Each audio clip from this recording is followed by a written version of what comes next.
Hello students, arts का lecture बच्चों के कुछ डाउट से रिलेटेड है। एक डाउट जो है बच्चों का ने पूछा है मुझसे, ये एनसीईआरटी का क्वेश्चन है।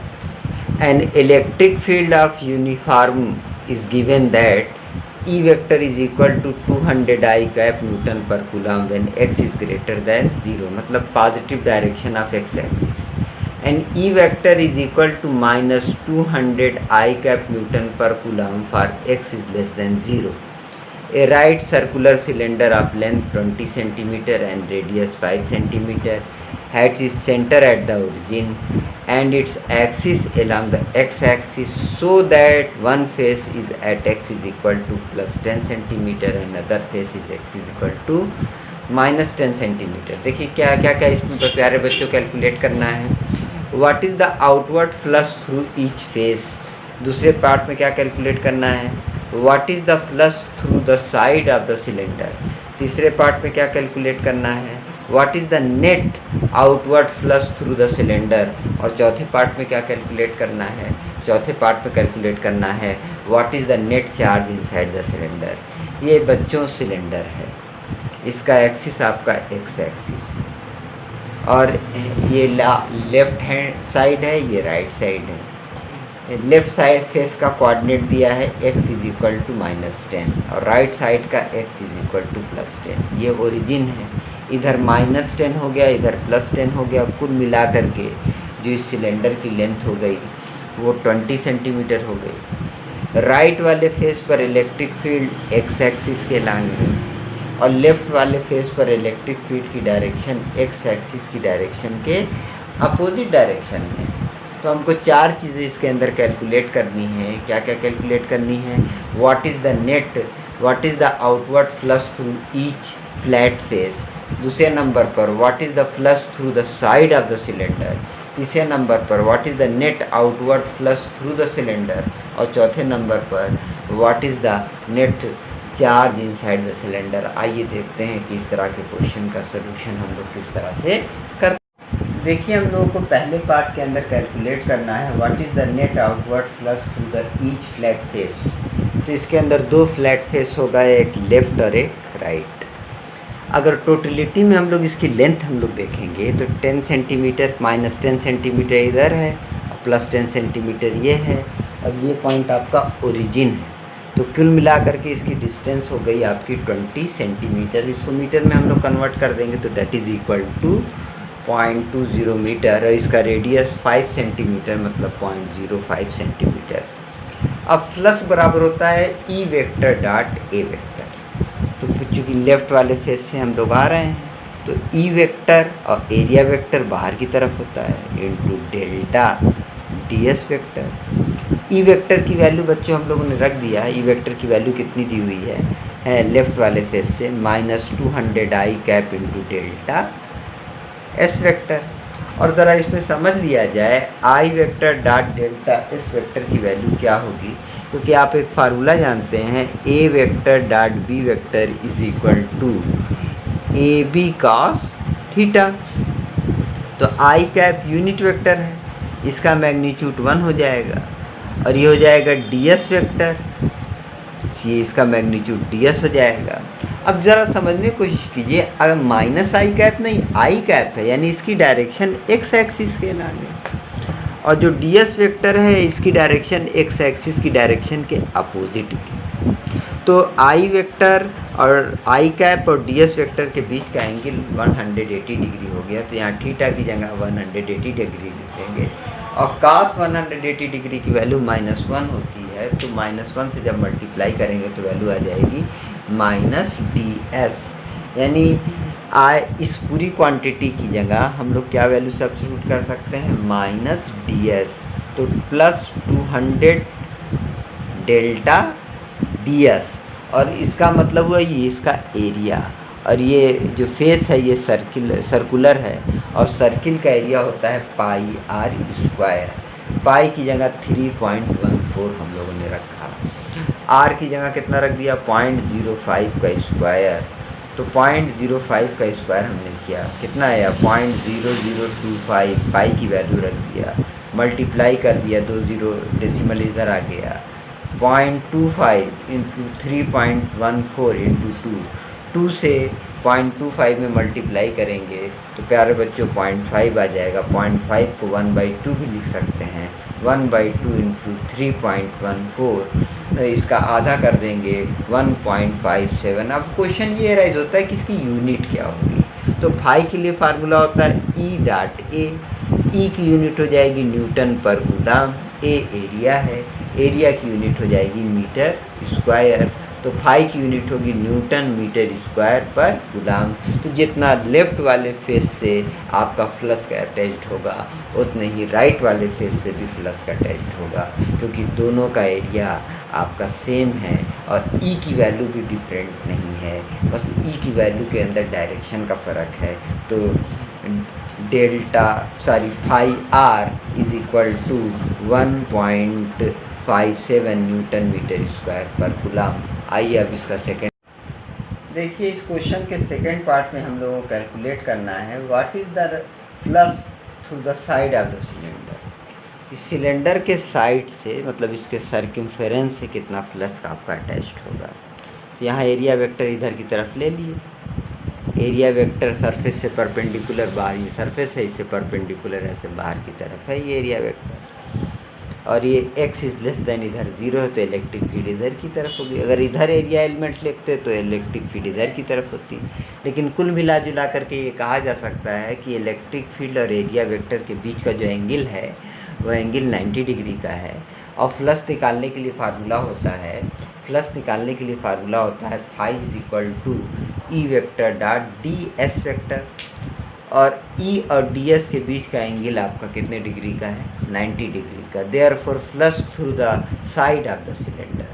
तो जब चूँकि एंगल 90 डिग्री का है और ए वेक्टर डॉट बी वेक्टर का फार्मूला आपको मालूम है, ए वेक्टर डॉट बी वेक्टर का फार्मूला आपको क्लास 11 से ही मालूम है। ए बी कॉस थीटा, जहाँ ए वेक्टर का मैग्नीट्यूड है, बी वेक्टर का मैग्नीट्यूड है और cos थीटा ए वेक्टर और बी वेक्टर के बीच का एंगल है। क्योंकि यहाँ ई वेक्टर और डी एस वेक्टर के बीच का एंगल 90 डिग्री है, यहाँ cos 90 ले लेंगे और cos 90 की वैल्यू 0 के बराबर होगी। तो therefore flux through the side of the cylinder is equal to 0। अब बताइए सिलेंडर में 3 फेस हो गए, एक लेफ़्ट हो गया, एक राइट हो गया और एक सर्कमफेरेंस वाला सर्क हो गया। तो से थर्ड पार्ट के अंदर हमको कैलकुलेट करना है net outward flux through the cylinder. Phi E left वाले से 1.57, राइट वाले से 1.57 है और सर्कमफेरेंस वाले से बच्चों कितना है 0। सबको रख कर के ऐड कर देंगे, वैल्यू पता चल जाएगी 3.14 क्या न्यूटन मीटर स्क्वायर पर कूलम। अब इसके फोर्थ पार्ट के अंदर टोटल चार्ज हमको कैलकुलेट करना है कि सिलेंडर के अंदर टोटल चार्ज कितना मौजूद है। तो इसके लिए हम लोग एक ट्रिक अपनाएंगे, गॉसेस थ्योरम का यूज़ करेंगे। आपको मालूम है इलेक्ट्रिक फ्लक्स की link with an Gaussian surface is equal to 1/ε0 times total charge inside the surface. तो phi is equal to Q/ε0, जहाँ Q गॉसियन सरफेस के अंदर टोटल चार्ज है, बाहर नहीं, बाहर चार्ज से नहीं लेना। मतलब ε0 को मालूम है ये कांस्टेंट है, इसको परमिटिविटी ऑफ फ्री स्पेस कहते हैं और इसकी value 8.85 × 10⁻12 coulomb square per newton metre square होती है। तो अगर यहाँ से फाई की वैल्यू क्यू की वैल्यू कैलकुलेट करें, Q is equal to phi × ε0। Therefore net charge inside the cylinder is phi × ε0 और फाई की वैल्यू पर हम लोग कैलकुलेट कर चुके हैं 3.14 और ε0 की वैल्यू आ चुकी है 8.85 × 10⁻12। दोनों वैल्यू को रख करके मल्टीप्लाई करेंगे, जवाब आपका आएगा 2.78 × 10⁻11 कूलम। देखिए बच्चों, ये भी एक बच्चों का डाउट्स है, इसमें भी बच्चे परेशान थे, इसको भी मैं क्लियर कर देता हूँ। The electric field component in figure EX is equal to α(x⁴1/2) and EY is equal to EZ is equal to 0, in which alpha is equal to 800 newton पर कूलम मीटर स्क्वायर। कैलकुलेट पहले number पर the flux phi through the cylinder, दूसरे number पर the charge within the Q assume that A is equal to 0.1 metre. ये आपके सामने एक cylinder tube है। तो ट्यूब की खासियत आपको मालूम होगी कि जितनी लंबाई होती है उतनी चौड़ाई होती है, उतनी क्या होती है, ऊंचाई होती है। और इलेक्ट्रिक फील्ड ई एक्स यानी एक्स एक्सिस के अलॉन्ग इलेक्ट्रिक फील्ड दी है अल्फ़ा एक्स पे पावर 1/2। और ई वाई की अगर बात किया जाए, इलेक्ट्रिक फील्ड का कंपोनेंट वाई एक्सिस के अलॉन्ग बात किया जाए और इलेक्ट्रिक फील्ड का कंपोनेंट जेड एक्सिस के अलॉन्ग की बात की जाए, तो ये कंपोनेंट कितने के बराबर है? 0 के बराबर है। मतलब there is no electric field along Y axis and Z axis. There is only one component of electric field which is along x axis, Ex is equal to alpha x to power 1/2। और इसकी जो side है प्यारे बच्चों वो कितने के बराबर है? 0.1 मीटर है। हमको क्या क्या कैलकुलेट करना है? पहले नंबर पे कैलकुलेट करना है the flux phi E through the cylinder. 6 face होते हैं ट्यूब के 6 फेस होते हैं, टॉप के, बॉटम के, लेफ्ट के, राइट के, आमने और सामने के। आप देख रहे होंगे 2 फेस हमने रंग दिए हैं। अब बकिया 4 फेस को नहीं रंगा है, इसकी वजह भी हम बता रहे हैं। दूसरे पार्ट में कैलकुलेट करना है the charge within the cube assuming that A is equal to 0.1 metre. देखिए बच्चों, इसके फर्स्ट पास में हमको कैलकुलेट करना है फ्लक्स थ्रू द क्यूब। अब इसमें 6 फेसेस होते हैं, क्या 6 फेसेस से प्लस कनेक्ट होगी? हरगिज़ नहीं। अब जैसे मान लीजिए इस वाले टॉप वाले फेस पे है, एरिया वेक्टर ऊपर की तरफ हो जाएगा, हो गया ds वेक्टर, और इलेक्ट्रिक फील्ड इधर की तरफ है, थीटा की वैल्यू 90 डिग्री के बराबर है। तो अगर टॉप वाले फेस से हम लोग इलेक्ट्रिक फ्लक्स निकालेंगे तो 0 हो जाएगी। इसके जस्ट अपोजिट बॉटम वाले फेस से अगर इलेक्ट्रिक फ्लक्स निकालेंगे वो भी 0 हो जाएगी। आमने सामने वाले फेस से भी इलेक्ट्रिक फ्लक्स निकालेंगे वो भी 0 हो जाएगी। इलेक्ट्रिक फ्लक्स बचेगी सिर्फ किससे? 6 फेस में से, जो शेडेड पोर्शन। तो शेडेड पोर्शन में ये लेफ्ट पोर्शन हो गया प्यारे बच्चों, और ये वाला पोर्शन राइट पोर्शन हो गया। तो the magnitude of electric field at the left face is EL दिया हुआ है। EL की वैल्यू कितनी के बराबर हो गई? अल्फ़ा x पे पावर 1/2।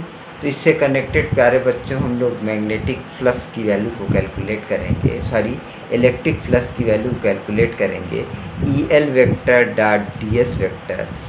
तो ये हो जाएगा EL DS cos थीटा, और EL और DS के बीच का एंगल 100 कितने डिग्री का है? 80 डिग्री का। क्योंकि जो इलेक्ट्रिक फील्ड है वो सिर्फ एक्स एक्सिस के अलॉन्ग है, उसका वाई कंपोनेंट और जेड कंपोनेंट 0 के बराबर है। और चूँकि लेफ्ट फेस की हम लोग बात कर रहे हैं, इलेक्ट्रिक फील्ड एक्स एक्सिस के along, area vector right x axis के अपोजिट डायरेक्शन में है, एरिया वेक्टर की डायरेक्शन, इन दोनों के बीच का एंगल 180 डिग्री का हो गया। और cos 180 डिग्री की वैल्यू -1 होती है।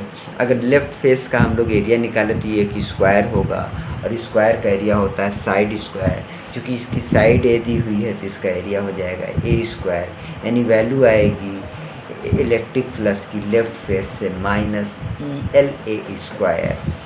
फिर therefore the magnitude of electric field at right face. अब बताइए राइट फेस की यहाँ से लेकर के यहाँ तक की डिस्टेंस कितनी हो जाएगी? ये डिस्टेंस a है और ये भी डिस्टेंस a है। तो कुल मिलाकर के यहाँ से लेकर के यहाँ तक की डिस्टेंस आपकी 2L हो गई, 2A होगी, जो कि x के बराबर होगी। तो अगर राइट फेस से हम लोग इलेक्ट्रिक फील्ड की वैल्यू निकाल ले तो अल्फ़ा x के ऊपर 1/2, और x की जगह प्यारे बच्चों कितना रख देंगे? 2A के ऊपर 1/2। अब इलेक्ट्रिक फील्ड भी x एक्सिस के अलॉन्ग है, एरिया वेक्टर भी यहाँ x एक्सिस के अलॉन्ग है, तो इलेक्ट्रिक फील्ड और एरिया वेक्टर के बीच का एंगल यहाँ 0 डिग्री हो जाएगा। और A vector dot B vector की वैल्यू आपको मालूम है, AB cos थीटा होती है, ER delta S cos 0 degree, और cos 0 डिग्री की वैल्यू 1 होती है। ER और डेल्टा S का मतलब हुआ राइट फेस का एरिया, चूँकि राइट फेस आपका स्क्वायर के शेप में है और किसी भी स्क्वायर का एरिया साइड की स्क्वायर होता है, तो ये हो जाएगा A²। अब चूंकि फ्लक्स की स्केलर क्वांटिटी है, डायरेक्शन से कोई लेना देना है नहीं। अगर नेट फ्लक्स निकाले तो 6 फेस में से सिर्फ 2 फेस से फ्लक्स कनेक्टेड है, लेफ्ट फेस से और राइट फेस से। लेफ्ट फेस से कनेक्टेड फ्लक्स और राइट फेस से कनेक्टेड फ्लक्स, इन दोनों फ्लक्स को हमको ऐड करना पड़ेगा। लेफ्ट फेस से कनेक्टेड फ्लक्स होगी माइनस ELA², राइट फेस से कनेक्टेड फ्लक्स होगी क्या, ERA²। A² इसमें से कॉमन हो जाएगा, ER माइनस EL होगा। और बच्चों देखो ER की वैल्यू रखेंगे, ER की वैल्यू आएगी अल्फ़ा 2a के ऊपर 1/2, EL की वैल्यू आएगी अल्फ़ा a के ऊपर 1/2। अल्फ़ा कॉमन हो जाएगा, ठीक। अल्फ़ा हम लोगों ने इसमें से कॉमन ले लिया और a के ऊपर 1/2 भी कॉमन हो जाएगा। यहाँ बचेगा 2 के ऊपर 1/2 और 2 के ऊपर 1/2 का मतलब हुआ √2। और जब कोई चीज़ पूरी की पूरी कॉमन हो जाती तो 1 बचता है। A² इंटू a पे 1/2। In the process of multiplication power must be added, तो 2 पावर में आधी पावर जोड़ेंगे तो 5/2 पावर हो जाएगी। अल्फ़ा की वैल्यू दी हुई है 800, a की वैल्यू दी है 0.1 के ऊपर 5/2 और √2 की वैल्यू होती है 1.414 माइनस 1। 1.414 में से 1 घटाएंगे तो 0.414 आएगा। जब सब रख के सॉल्व करेंगे जवाब आपका आएगा 1.05 न्यूटन मीटर स्क्वायर पर कूलम। अब देखिए इसका